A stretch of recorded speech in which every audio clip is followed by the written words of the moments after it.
Good morning, students. Today's topic is the Green Revolution. At independence, about 75% of the country's population was dependent on agriculture. बच्चों, ये आप सभी जानते हैं कि इंडिपेंडेंस के टाइम पे हमारी कंट्री की जो पॉपुलेशन थी, यानी जनसंख्या का ज़्यादातर भाग, अबाउट 75% जो कंट्रीज़ पॉपुलेशन थी वो एग्रीकल्चर पर डिपेंडेंट थी. Productivity in the agricultural sector was very low because of the use of old technology and the absence of required infrastructure for the vast majority of farmers. और उसका reason क्या था कि हमारी जो ये प्रोडक्टिविटी थी एग्रीकल्चरल सेक्टर में वो बहुत लो थी, और उसका रीज़न ये था कि हम ओल्ड टेक्नोलॉजी यूज़ कर रहे थे और बहुत सारे किसानों के पास इंफ्रास्ट्रक्चर भी नहीं था. मतलब इंफ्रास्ट्रक्चर में आपको मालूम है वाटर, रोड, ट्रांसपोर्टेशन, ये सब चीज़ें आती हैं, वो फार्मर्स के पास नहीं था. India's agriculture vitally depends on the monsoon, and if the monsoon fell short, the farmers were in trouble unless they had access to irrigation facility, which very few had. इसके अलावा आप जानते हो कि भारत की कृषि जो है वो मानसून पर निर्भर है. इंडियन एग्रीकल्चर जो है वो उसकी डिपेंडेंसी जो है वो मानसून पे है, और मानसून का स्तर जिस साल ज़्यादा होता था उस साल किसानों को फ़ायदा हो जाता था क्योंकि इरिगेशन पे खर्चा नहीं होता था. लेकिन जिस साल या जिस ईयर भी मानसून इर्रेगुलर रहता था तो उनके पास इतना परमानेंट कोई उपाय नहीं होता था इरिगेशन का, जिसके कारण उनकी कृषि जो थी वो बहुत कम होती थी या उन्हें एग्रीकल्चर करने में बहुत ज़्यादा कठिनाई महसूस होती थी क्योंकि उनके पास कोई भी इरिगेशन फैसिलिटी नहीं थी. The stagnation in agriculture during the colonial rule was permanently broken by the Green Revolution. और ये जो कॉलोनियल रूल के टाइम का जो हमारा पिछड़ापन था, इसको दूर करने का या इस कमी को दूर करने का परमानेंट उपाय, या इसको परमानेंटली किस चीज़ से तोड़ा जा सकता था इस जाल को, तो वो था हमारा green revolution. This refers to the large increase in production of food grains resulting from the use of high yielding variety seeds, especially for wheat and rice. इसको आप अंडरलाइन करेंगे. ये ग्रीन रेवोल्यूशन की डेफिनेशन है कि green revolution का मतलब क्या होता है. Large increase in production of food, खाद्यान्न में बहुत ज़्यादा वृद्धि होना फूड ग्रेन्स में, और उसका रिजल्ट किसके रिजल्ट के फॉर्म में होगा, ये हाई यील्डिंग वैरायटी सीड्स के रिजल्ट के रूप में होगा. यानी अगर हम इसे सही तरीके से बोलें तो हम ये कह सकते हैं कि ये जो कॉलोनियल रूल के टाइम का जो एग्रीकल्चरल बैरियर था, इसे हम सिर्फ ग्रीन रेवोल्यूशन से ही ब्रोक कर सकते थे. और ग्रीन रेवोल्यूशन का मतलब होता है कि हाई यील्डिंग वैरायटी सीड्स के यूज़ से हम क्या करेंगे, ज़्यादा से ज़्यादा प्रोडक्शन करेंगे. और स्पेशली किस चीज़ का प्रोडक्शन करेंगे, तो वो हमारा होगा व्हीट एंड राइस. ये आपके बुक में दिया हुआ है कि किस चीज़ का स्पेशली प्रोडक्शन होगा, व्हीट एंड राइस. यहाँ तक आप अंडरलाइन करेंगे और नोट्स कॉपी में आप ग्रीन रेवोल्यूशन हेडिंग डालेंगे तो यहाँ से लिखेंगे green revolution refers to the large increase in production of food grains. ठीक है. The use of these seeds required the use of fertilizers and pesticides in the correct quantities as well as regular supply of water. The application of these inputs in correct proportion is vital. The farmers who could benefit from HYV means high yielding variety seeds, required reliable irrigation facility as well as the financial resources to purchase fertilizers and pesticides. As a result, in the first phase of Green Revolution, approximately mid 60s up to mid 1970s। इसको आप underline कर लेना। First phase माना जाता है 1960 से 1970 का।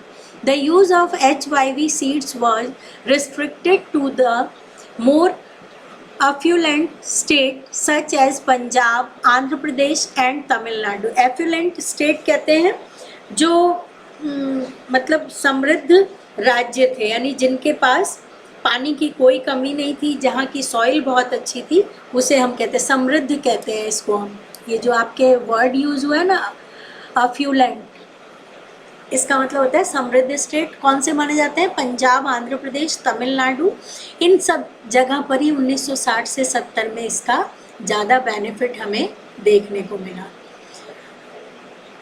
और किस क्रॉप को इन्होंने बेनिफिटेड किया था? तो वो थी wheat growing. In the second phase of the green revolution mid 1970s to mid 1980s, the H5V technology spread to a larger number of states and benefited more variety of crops. अब बच्चों देखो, इसमें आपको क्या करना होगा? Green revolution जो है वो हमारा 2 फेज में डिवाइडेड है। फर्स्ट फेज हमारा था मिड 60s से मिड 70s का। During this phase scope of green revolution was restricted largely to wheat and rice growing region of the country.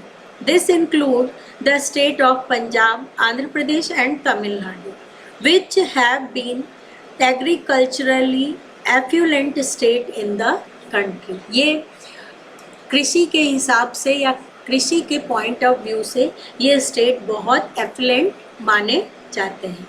फिर सेकेंड फेज हमारा था 70 से मिड 80 का। During this phase, the impact of Green Revolution became widespread, covering most areas of country and larger number of crops. तो इस तरीके से हम देखते हैं कि ग्रीन रेवोल्यूशन जो था वो हमारा 2 पार्ट्स में डिवाइड है, या ग्रीन रेवोल्यूशन के ये 2 फेजेस कहे जा सकते हैं। तो यहाँ पे क्वेश्चन भी बन सकता है, describe 2 phases of green revolution, तो उसमें आपको ये सब पूरा लिखना होगा, ठीक है। फिर उसके बाद है आपके सेकेंड फेज में अदर स्टेट के अंदर भी ये चला गया था, ठीक है।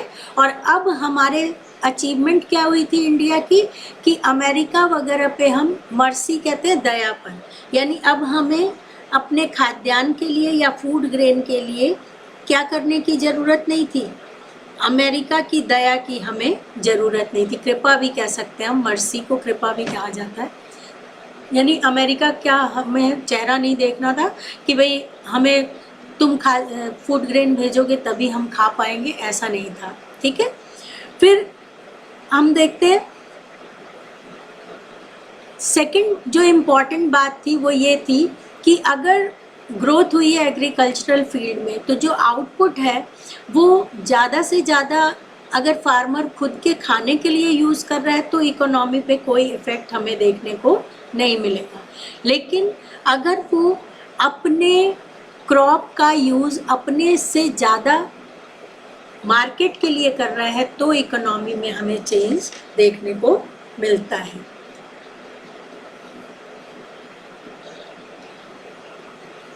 मतलब जो भी आउटपुट हुआ है उस आउटपुट को वो अपने से ज़्यादा कहाँ ले जा रहा है, मतलब खुद तो हम कोई सामान जो बना रहे हैं खुद तो यूज़ करें ही, लेकिन इतना ज़्यादा बना रहे हैं कि हम खुद यूज़ करें और हमारे पास सरप्लस यानी ज़्यादा बच जा रहा है तो उसे हम मार्केट में बेचने जाएंगे तो इससे क्या होगा, हमारी इकोनॉमी पे बहुत ज़्यादा फ़र्क पड़ेगा और इकोनॉमी के अंदर हमें फ़ायदा देखने को मिलेगा।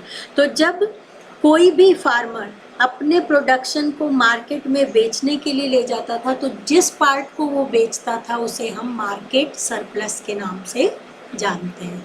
आपकी बुक में भी ये दिया हुआ है, the higher output can make a difference to the economy, the portion of agricultural produce which is sold in the market by the farmers is called marketed surplus.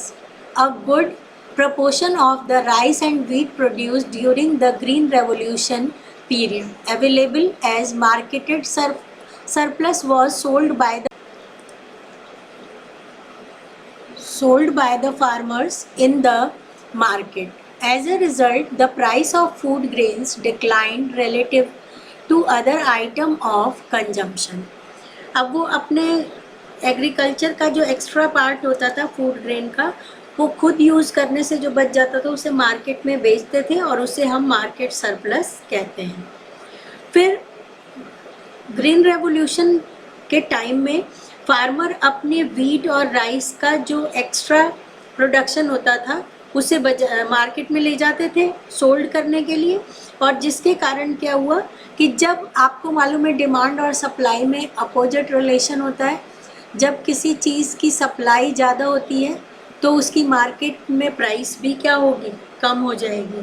तो इस तरीके से हम देखते हैं धीरे धीरे फूड ग्रेन जो थे वो कंजम्पशन की अदर जो गुड्स होती हैं उनकी बजाय वो थोड़ी सस्ती हो गई थी, यानी उनकी जो प्राइस थी वो कम हो गई थी।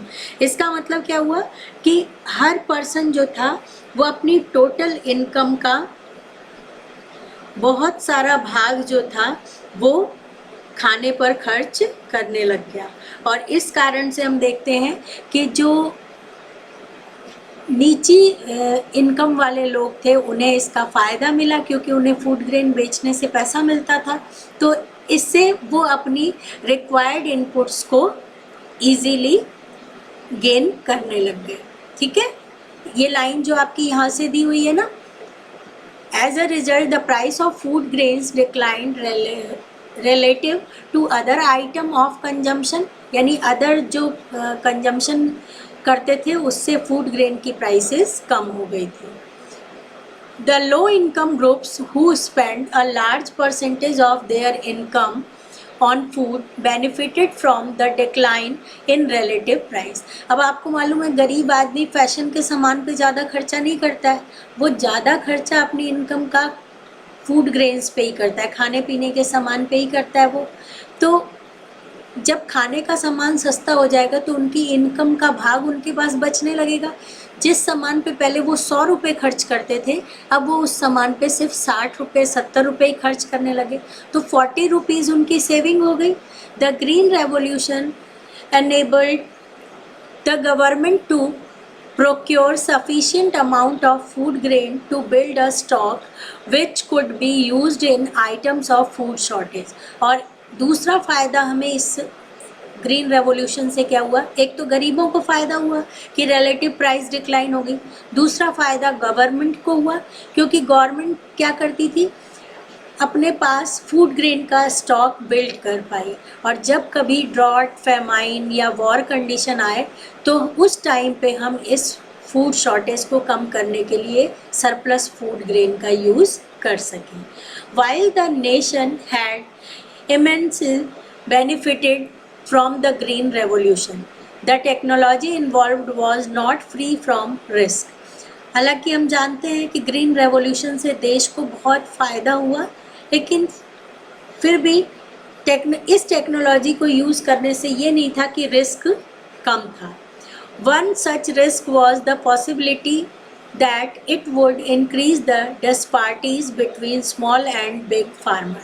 और पहला इससे नुकसान क्या था, अभी तक तो हमने दो फ़ायदे पढ़े। बेनिफिट क्या था इसका, एक तो स्मॉल फार्मर्स को इसका बेनिफिट मिला जो अपनी इनकम का लार्ज अमाउंट फूड ग्रेन पे खर्च करते थे, तो जब रिलेटिव प्राइस घटेगी तो उनकी सेविंग बढ़ने लगेगी। और दूसरा फ़ायदा गवर्नमेंट को हुआ क्योंकि गवर्नमेंट क्या करती थी, फूड शॉर्टेज के टाइम पे सरप्लस फूड को यूज़ कर सकती थी, लेकिन उसके बाद भी इसकी रिस्क या इसकी कमियों को हम इग्नोर नहीं कर सकते हैं। और वो कमियां कौन कौन सी थी, वो कमियां हमारी थी, सबसे फर्स्ट कमी तो ये थी कि डिसपार्टीज यानी भेदभाव को जन्म दिया इसने स्मॉल एंड बिग फार्मर्स के बीच में। जो बिग फार्मर थे उन्हें ग्रीन रेवोल्यूशन का फ़ायदा हुआ, स्मॉल फार्मर्स को इतना फ़ायदा नहीं हुआ। Since only the big farmers could afford the required input thereby repairing most of the benefits of the green revolution, repairing word गलत बोल दिया मैंने, रेपिंग होगा, Green Revolution, moreover, the HYV crop were also more prone to attack by pests, and the small farmers who adopted the technology could lose everything in a pest attack. बच्चों, नुकसान हम पढ़ रहे हैं अब ग्रीन रेवोल्यूशन के। तो green revolution के नुकसान में हमने ये पढ़ा कि सिर्फ इससे फ़ायदा ही फ़ायदा नहीं हुआ कि गवर्नमेंट बहुत सारा स्टॉक इकट्ठा कर पाई और लोग ना इससे सेविंग कर पाए, बल्कि इससे क्या हुआ कि सबसे बड़ा जो नुकसान हुआ वो ये था कि बड़े और छोटे दो तरीके के ग्रुप किसानों के सोसाइटी में बंट गए थे। दूसरा ये था कि जो बड़े किसान थे वो ही जो ग्रीन रेवोल्यूशन में टेक्नोलॉजी यूज़ होती थी या जो भी खर्चा होता था उसको उठाने के लिए वो केपेबल थे। जैसे हम देखते हैं कि जो पेस्टिसाइड वगैरह यूज़ की जाती है, इससे क्या होता है, कई बार जो हमारे फूड क्रॉप्स होते हैं ये भी बहुत ज़्यादा ख़राब हो जाते हैं, और ऐसी स्थिति में छोटे किसानों को जो लॉस होता है वो उस लॉस को बहुत ज़्यादा कंट्रोल नहीं कर पाते हैं। तो उनकी जब फसल नष्ट होती थी तो एक तरह से देखा जाए तो उनका बहुत कुछ नष्ट हो जाता था। इस तरीके से हम देखते हैं कि जो गवर्नमेंट के एफर्ट थे वो बहुत ज़्यादा फ़ायदेमंद नहीं रहे। The government provided loans at a low interest rate of small farmer and subsidized fertilizers so that small farmers could also have access to the needed input. हालांकि गवर्नमेंट ने फिर ये प्लान स्टार्ट किया था 5 ईयर प्लान के through कि small farmer भी उन चीज़ों को जुटा पाए, तो उनको बहुत लो इंटरेस्ट रेट पे उनको लोन प्रोवाइड कराया गया था। Since the small farmers could obtain the required inputs, the output on small farmer